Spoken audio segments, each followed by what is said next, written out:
Hello, everyone. I am Tarek, a PhD student in the Anthropologist chair theme. I work on agent-based simulation for mobility studies and mobility on demand more in particular. And my work is supervised by Jakob Buchinger, which you know, and Sebastian Horl, which most of you know, who is with us today too. And today I will be talking about some results of agent-based simulation works that we have performed to assess the impact of future mobility systems in the area of Paris-Saclay. So as Tiark talked about before, the future mobility systems needs to be assessed, and agent-based simulations are a way to do just that. And without further ado, I will first present the methodologies that we use for our work. So there is a quite well methodology that is established for generating the travel demand for the area of Ile-de-France, which aggregates various data sources that are fortunately openly available, which makes the approach completely reproducible by other researchers. So we have data, socioeconomical data regarding numbers of populations and their distributions. We have the mobility behaviors of people from mobility surveys. We have the mobility offer from the publicly available GTFS file from EDFM, for example. And with all of this data, we are able to generate a synthetic population that is activity-based, that contains a list of people, and for each person, a set of activities that are localized both in time and in space on the network. So the video on the right is the visualization of a simulation that is performed using such data. And the simulation framework we use is called MatSim, which I think some of you are familiar.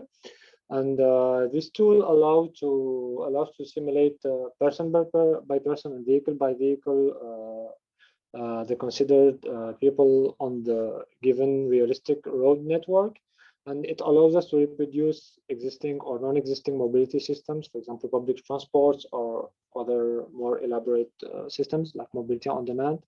And it allows us to assess the impact that some changes would have on the people's behavior, for example, or the modes they choose to take, and the travel experience they have throughout the day. And so with this methodology regarding the whole Ile-de-France, we are only focused on studying the mobility in a more restricted area, which is the Paris-Saclay area. So to put back into context, Tiark showed the similar map earlier, but you have the whole Ile-de-France in red, and this is Paris, and this is Paris-Saclay in blue. It is a gathering of 27 municipalities with more than 300K residents. And as you know, we are in the Plateau de Saclay, which is an emerging innovation center with a lot of universities and research institutes and industries that are currently present and that are arriving. And also on the mobility side, we have two area airlines, the RER-B and RER-C on this area, and one high-speed train station, which is the TGV station at Messi. So with all of this into account, we would like to assess the mobility systems and the mobility behaviors in this area. And to do so, by using this methodology that we have for Ile-de-France, we are able to basically cut the Ile-de-France simulation just around CPS to simulate a more restricted zone. And this also allows to include the people that do not necessarily live in our study area, but live elsewhere in Ile-de-France and travel here for some reason. And this is mostly work. So usually in the literature, you will find studies that are performed on population scales of a certain percentage of the real population, most usually 10%. And this is due to the fact that the more people you take into account, the more time and the more computing resources you will need to run those simulations. So it is written here as a 10% scale. This is what we started with.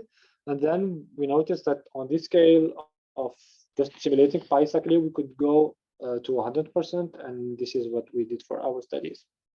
So now that we are able to simulate mobility in the Paris-Saclay area, we would like to simulate not just today's mobility, not just today's existing lines, but the future mobility system that will be implemented. And I think many of you already know about the Grand Paris Express, which is the project of 5 metro lines that are in development in the Ile-de-France. Well, 4 of them are brand new, from 15 to 18, and one of them is the extension of the line 14. And there is also other tramway lines that are planned for Ile-de-France by Ile-de-France Mobilité, which are under realization. And the one we are concerned mostly with here is the tramway T12, which links from Massy-Palaiseau all the way south to up until Évry. And for the Grand Paris Express, yeah, it is the yellow one. So this is tramway line 12. And for the Grand Paris Express, we are mostly concerned with line 18, which is the only line from the Grand Paris Express that passes through our study area. So this is a more zoomed in view. And as you can see, we already have RER A and RER C, which goes in 2 ways towards Paris. And tramway T12 starts in a parallel line to the RER C. And we found it weird, but later we found out that the tramway T12 will replace the RER C on this section, and it will in fact run on the exact same tracks. Yes, this is a view on the future mobility lines, public transport lines that are currently planned or under realization for the area of Paris-Saclay.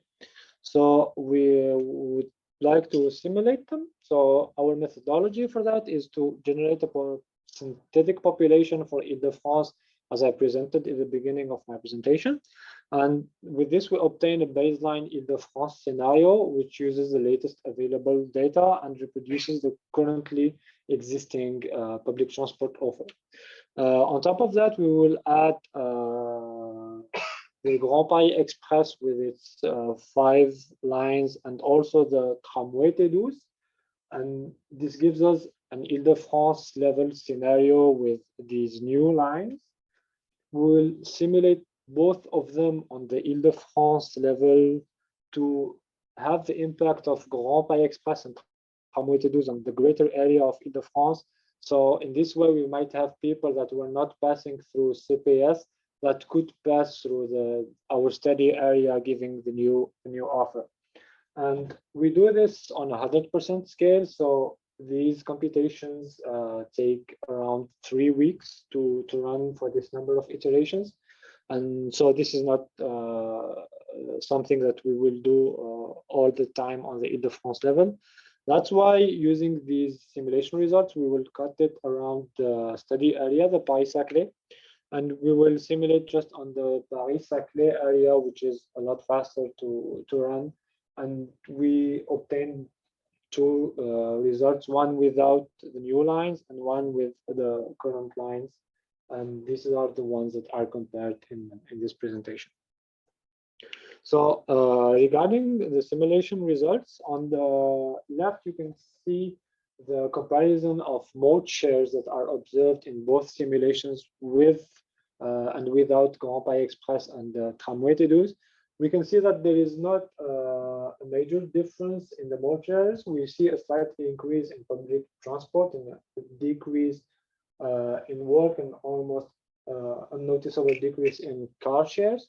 And this has to do also with the way or the constraint that come when we cut a simulation and we simulate under a restricted area. And we have to consider that a lot of car trips that occur in our study area are people going through the highway that basically goes just through the area and they do not stop in the middle. And these ones will not be allowed to change towards other modes in our simulations. So, but what we can observe more in detail here is shares of public transport trips. And we see that the new services, so tramway for the T12 and subway for the Metro Line 18, of course, they gain new passengers. These are new lines, but we can see that most of these new passengers come from bus lines, and there is a slight decrease in the demand for RER B and C. So, of course, we can go in much more details in our analysis. We use a microscopic simulation, and so we can do the analysis line by line and see which lines are impacted. So we can see here that tramway attracts more trips than Metro 18 on the area of Paris-Saclay. And for the bus lines, even if in general we have less bus trips, there are some bus lines that are more impacted than others, and there are exceptions of bus lines that see an increase in number of travelers because they are more connected to these new rail-based systems. And this, of course, should be discussed with decision makers to see what would be the implication of such a decrease in demand for buses on the bus offer itself to have a full feedback loop.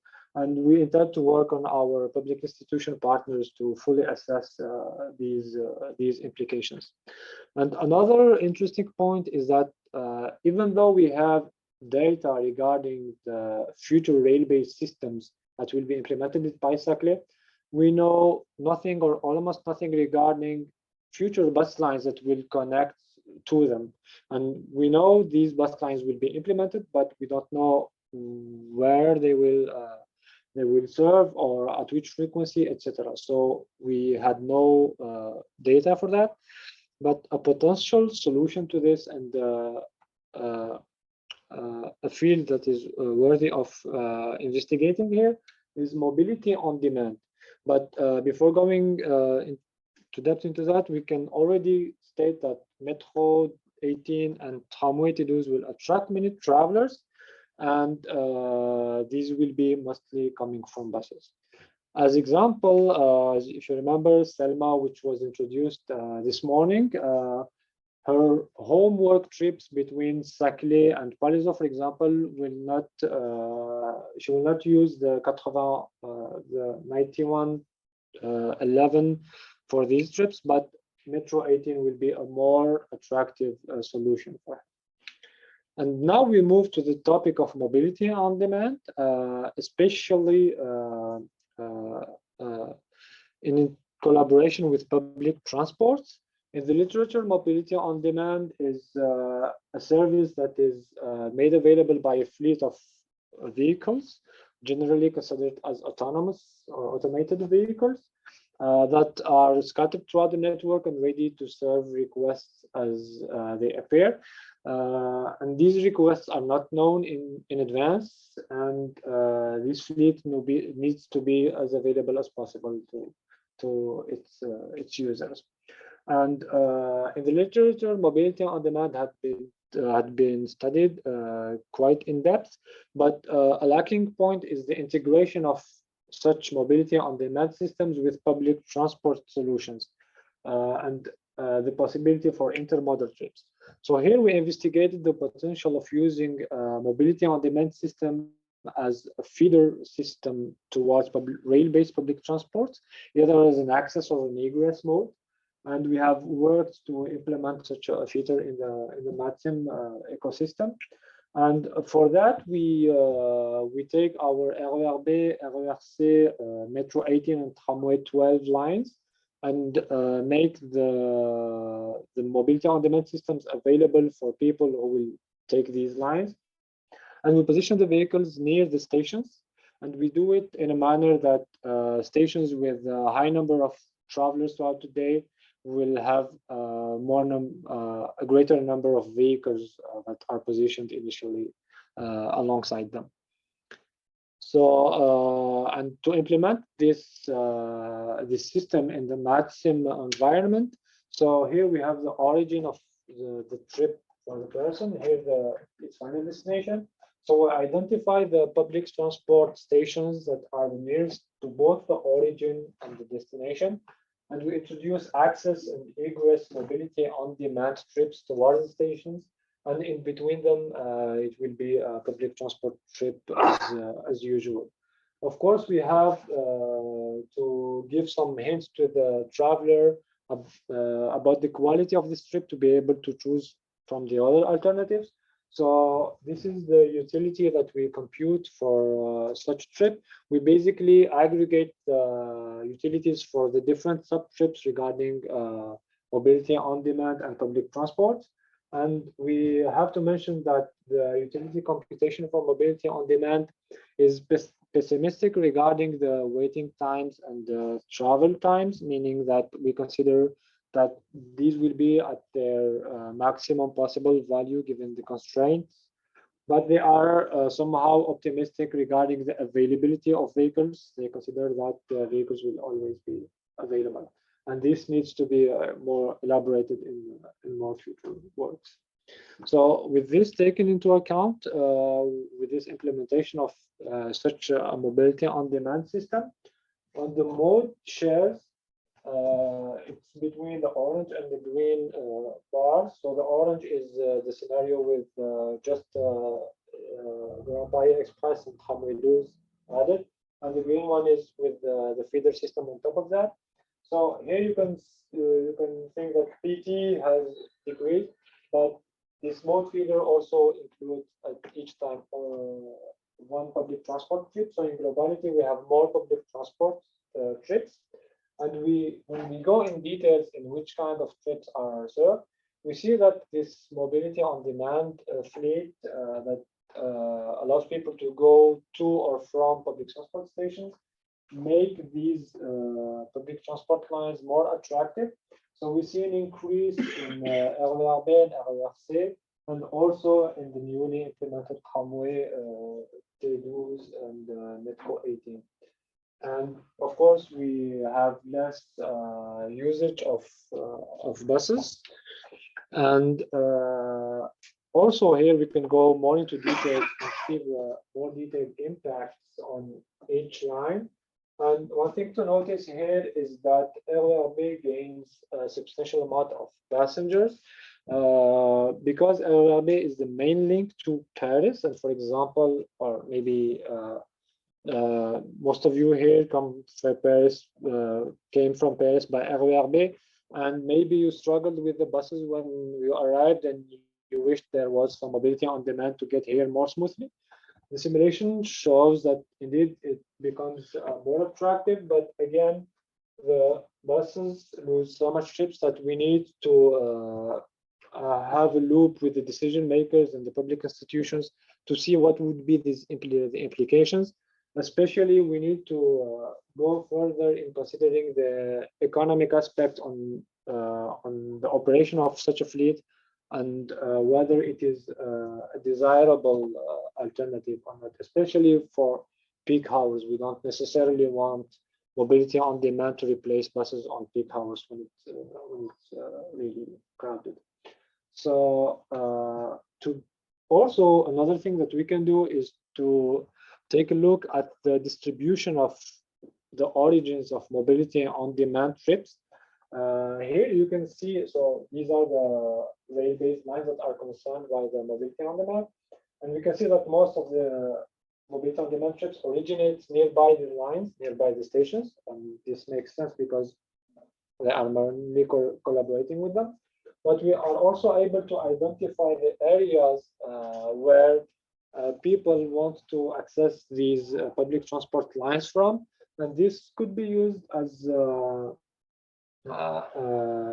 tool to aid the implementation of new bus lines and even study them afterwards in simulation to see at what point does it make sense to replace mobility on demand system on an area by a bus line and see which will be more beneficial both to the users and the operators. So to conclude this study regarding mobility on demand systems, this feeder mobility on demand system, as we call it, make the rail-based public transport lines definitely more attractive. More detailed studies and more feedbacks from public institutions will allow us to really see if to orient our future scenarios and assess the implications for the bus lines more in details. And one implication, for example, of such a system on our personas is Selma, which again has to go on the weekends from Saclay to the south of Palaiseau for her sports sessions. The buses are less frequent on the weekend, so she can maybe take in the future the Metro 18 until Palaiseau and then take a mobility on demand trip towards her final destination, and especially on the way back because it's quite a steep slope, and I know because I live there, so believe me. And yes, it would be an even better alternative than just having the Metro 18. So this is it for my presentation. I hope I didn't exceed my allocated time, and thank you for attention.